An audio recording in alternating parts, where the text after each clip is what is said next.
अस्सलाम वालेकुम dear students, कैसे हैं आप सब लोग। बेस एकेडमी के प्लेटफॉर्म में एक दफ़ा फिर हम आपको वेलकम करते हैं। आज हम डिस्कस करेंगे फर्स्ट ईयर फिजिक्स का work done by a variable force. इससे पिछले लेक्चर में हमने डिस्कस किया था work done by a constant force.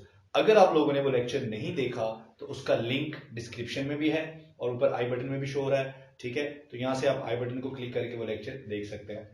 उसमें हमने वर्क के लिए एक रिलेशन कैलकुलेट किया था, ठीक है। वर्क हमने कहा था कि कैलकुलेट किया जा सकता है by this relation W is equal to FD cause of theta. लेकिन बच्चों ये रिलेशन सिर्फ उस वक्त एप्लीकेबल है अगर हमारी फोर्स कांस्टेंट हो। अगर फोर्स कांस्टेंट ना हो, फोर्स वेरिएबल हो, तो आप इस रिलेशन को अप्लाई नहीं कर सकते। अब फोर्स वेरिएबल कैसे होती है? फोर्स दो तरह से वेरिएबल हो सकती है। अगर फोर्स की मैग्नीट्यूड चेंज हो रही हो या फोर्स की डायरेक्शन चेंज हो रही हो। आपको याद होगा कि ग्रेविटेशनल फोर्स जो होती है ये एक वेरिएबल फोर्स होती है। अगर आप अर्थ की तरफ मूव करते हैं या away from the earth move करते हैं तो ग्रेविटेशनल फोर्स की वैल्यू चेंज होती रहती है। तो अगर आपको वर्क कैलकुलेट करना हो by work done by gravitational force, तो फिर आप क्या करेंगे? क्योंकि वो तो एक वेरिएबल फोर्स है, तो उस वेरिएबल फोर्स को हमें कांस्टेंट बनाना पड़ता है। अब वेरिएबल फोर्स को कांस्टेंट कैसे बनाया जाता है वो भी हम देखेंगे। तो यहां पर हमारे पास एक एग्जांपल है। हमारे पास एक पॉइंट ए है और पॉइंट ए से पॉइंट बी तक हमने मूव करना है, ठीक है। और आप देख रहे हैं कि हमारा जो पाथ है, ये जो हमारा पाथ है, ये पाथ स्ट्रेट लाइन या डायरेक्टेड पाथ नहीं है, बल्कि ये एक कर्व है।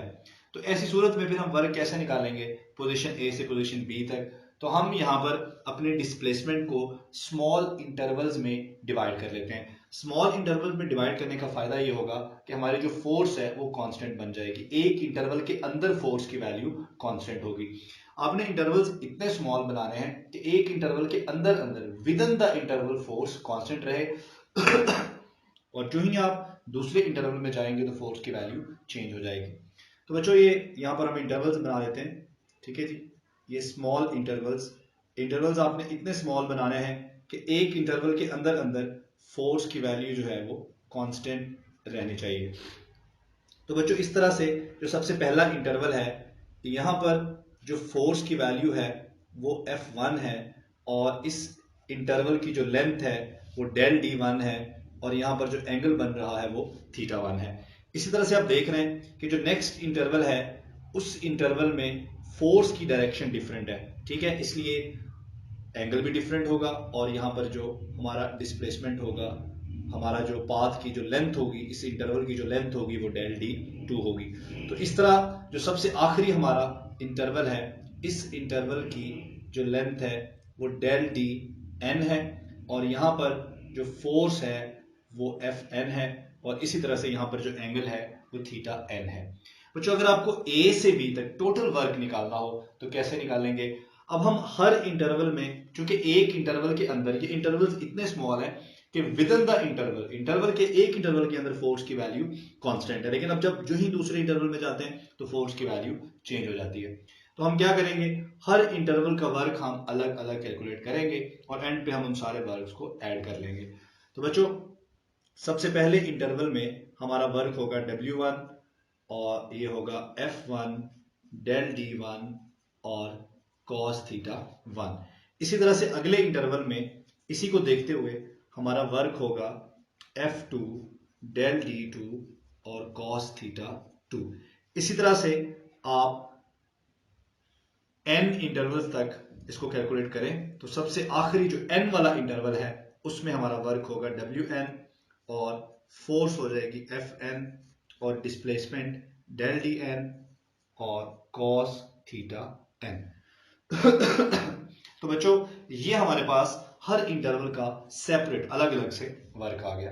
अब हम टोटल वर्क अगर निकालना चाहें तो हम क्या करते हैं, हम इन सारे वर्क्स को ऐड कर लेते हैं। तो हमारे पास जो टोटल वर्क है वो आएगा W1 plus W2 plus W3 and plus up to so on Wn।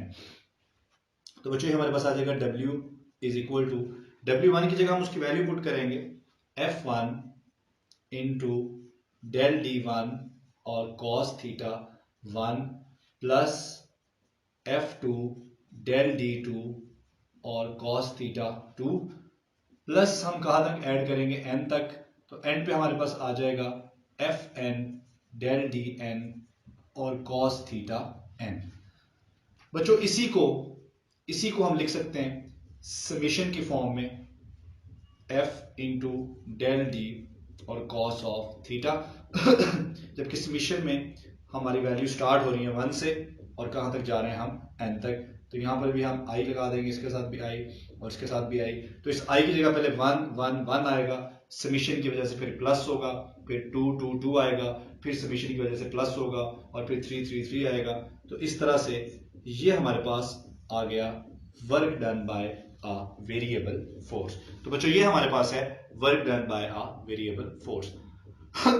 अब work done by variable force हम ग्राफिकल मेथड से भी निकाल सकते हैं। तो ग्राफिकल मेथड से कैसे निकाल सकते हैं? By graphical method. बच्चों इसके लिए हम क्या करते हैं, हम यहां पर एक ग्राफ बना लेते हैं जी, फोर्स के दरमियान और डिस्प्लेसमेंट के दरमियान। तो एक्स एक्सिस पे हम अपना डिस्प्लेसमेंट ले लेते हैं, ठीक है जी, और वाई एक्सिस पे हम फोर्स ले लेते हैं एफ कॉस ऑफ थीटा। और यहां पर भी हमने मूव करना है ये देखें पोजीशन ए से पोजीशन बी तक। बच्चों आप देख रहे हैं कि फोर्स हमने लिए वाई एक्सिस पे, तो पोजीशन ए से पोजीशन बी तक आप देख रहे हैं कि फोर्स की वैल्यू में चेंज आ रहा है। फोर्स पहले यहां पर ज्यादा थी, उसके बाद फोर्स कम होना शुरू हुई और उसके बाद फोर्स फिर बढ़ना शुरू हो गई। तो फोर्स क्या है? वेरिएबल। ऐसी सूरत में हमारा जो वर्क होगा area under the graph, area under the graph. तो बच्चों एरिया अंडर द ग्राफ हम कैसे निकालेंगे? जिस तरह हमने पीछे किया कि हमने अपने पाथ को स्मॉल इंटरवल्स में डिवाइड कर लिया। यहां पर भी चूंकि फोर्स वेरिएबल है तो हम डिस्प्लेसमेंट को पोजीशन ए से पोजीशन बी तक जितना भी डिस्प्लेसमेंट है हम उसको स्मॉल इंटरवल्स में डिवाइड कर लेते हैं। तो यहां पर ये हम स्मॉल इंटरवल्स बना लेते हैं, ठीक है जी। इसी तरह से ये हमारा नेक्स्ट इंटरवल, ठीक है जी, ये हमारा नेक्स्ट इंटरवल, ये हमारा नेक्स्ट इंटरवल।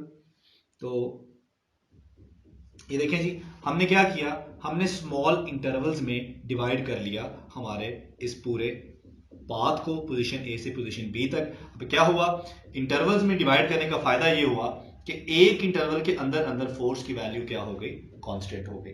तो अब बच्चों हमारा वर्क क्या होगा, एरिया अंडर द ग्राफ। और एरिया अंडर द ग्राफ आपको क्या नजर आ रहा है, आपको डिफरेंट रेक्टेंगल्स नजर आ रही हैं, डिफरेंट एरिया की रेक्टेंगल्स, ठीक है। तो उन रेक्टेंगल्स का एरिया हम अलग अलग कैलकुलेट करेंगे और उसको ऐड कर लेंगे, तो वो हमारे पास आ जाएगा total work done by variable force, और वो इसी फार्मूले के बराबर आएगा, यही वैल्यू आएगी जो पहले आ चुकी है।